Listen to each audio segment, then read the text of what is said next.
Cinema industry కూడా ప్రజలకు సుపరిచితమైంది. ఇప్పుడు ఉదాహరణకు రామారావు గారు వేసినప్పుడు కృష్ణుడు కాదు అని మనలాంటి వాళ్ళ కుర్రాళ్ళకు కూడా అక్కడికి వెళ్తే తెర మీద మనిషి ఉన్నాడో తెలియనంత సినిమా కళ గురించి అంతగా తెలియదు. 80లో చిరంజీవి ఎప్పటికి వచ్చారో అప్పటికి సినిమాలు వీటి గురించి విషయాలు కొంచెం తెలుస్తున్నాయి. కొత్త మీడియా వీడియోలు కూడా వస్తున్నాయి. ఇలాంటి సమయంలో మళ్ళీ ఆ సినిమాకు ఆ గ్లామర్ అది అట్టి పెట్టడం అనేది పెద్ద సవాల్ అంతకు ముందు కంటే కూడా వీళ్ళే ఇదవుతున్నప్పుడు. ఇంకొకటి ఓ పెద్ద మహాభారతాలు దిగ్గజాలను రీప్లేస్ చేయడానికి మామూలు వాళ్ళు వస్తే అది కుదరదు కదా.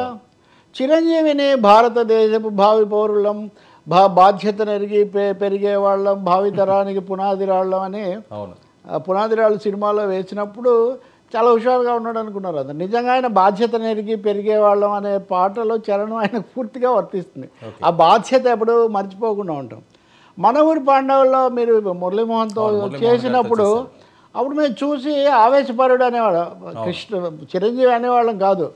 ఎవరు ఆవేశపరుడు అంటే ఇట్లా పెద్ద కళ్ళు పెట్టుకొని ఒక విధంగా సురేఖ గారు కూడా ఎప్పుడు అంటే ఆ సినిమాలో చూశాను అది అని ఆమె చెప్తూ ఉంటారు వాస్తవంగా.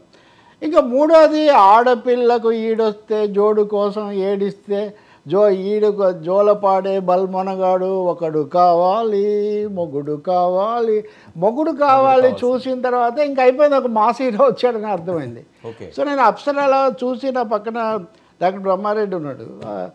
ఈ పెద్ద హీరో ఒక ఆయన వచ్చినట్టున్నాడు తెలుగు సినిమా ఈ మాట అన్నా నేను మొగుడు కావాలి. తర్వాత నాకు తెలిసిందండి తమ్మారెడ్డి భరద్వాజ దానికి నిర్మాత అని. నేను అంతకుముందు ఇంకో సినిమా కూడా ఉంది కదా కోతల్ రాయుడు తర్వాత ఈ సినిమా చూసి ఒక మాస్ హీరో ఐ లవ్ యూలో డ్యాన్స్ ఇంకా నాగేశ్వరరావు గారు డ్యాన్స్ నాగేశ్వరరావు గారు ఆ వయసులో అప్పుడు కొంత ఇట్లా చేస్తేనే చాలా జనం దసరా బుల్లుడు అదృష్టవంతుడు చూసి అబ్బో అనుకునేవాళ్ళు అయ్యయ్యో బ్రహ్మయ్య వీటి. కానీ చిరంజీవి వచ్చిన తర్వాత అది కూడా డ్యాన్స్ ఎలక్ట్రిఫై అయిపోయింది.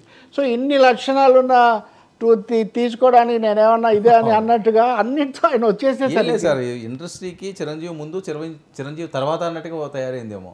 చిరంజీవికి ముందు ఉన్నారు నిజంగా చాలా ఉంది.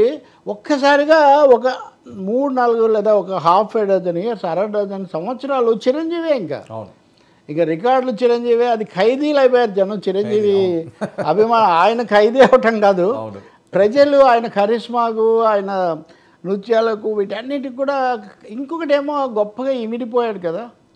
తను వచ్చినందుకు ఎవరిని ఇంకోటి పెట్టినది లేదు, ఎవరికి పోటీ అనడానికి కూడా లేదు. మళ్ళీ కొత్తగా నాగార్జున వెంకటేష్ ఇట్లాంటి వాళ్ళు ముందు వెనక ఎవరు ఇప్పుడు బాలయ్య గారు 50 ఏళ్ళకి చేసుకుంటున్నారు అనుకోండి, అప్పటి నుంచి చూస్తున్నాం కదా. కాబట్టి ఆయన ఉన్నారు. బట్ ఈయన ఇంకొక దీంట్లో ఈయనకు అక్కడేమో నా పెద్ద బ్యాక్గ్రౌండ్ ఇదంతా, ఇక్కడ అది కూడా లేదు కదా. కాబట్టి గొప్ప విషయం అది. అంటే నటుడుగా కానీ మనిషిగా కానీ ఆ తర్వాత రాజకీయాల్లోకి వచ్చిన వ్యక్తిగా సేవాధర్మం కలిగిన వ్యక్తిగా మిత్రుడుగా ఇవన్నిటిలో చాలా గొప్ప పాత్ర. సినిమాల్లో పాత్రే కాదు సినిమా బయట పాత్ర కూడా నిజ జీవితంలో కూడా ఆయన పాత్ర న్యాయం చేసిన. అంటే ఒక ఇమేజ్ ఉంటుంది కదా, స్టార్ అంటే సెలబ్రిటీ అంటే ఒక ఇమేజ్ ఉంటుంది కదా. He lived up to the expectations. నిజం చెప్పాలంటే ఇంత ఎక్స్పెక్టేషన్ మొదట లేదు, అలా పెరుగుతూ పోయేసరికి జనం కూడా విజేత అయిపోయాడు.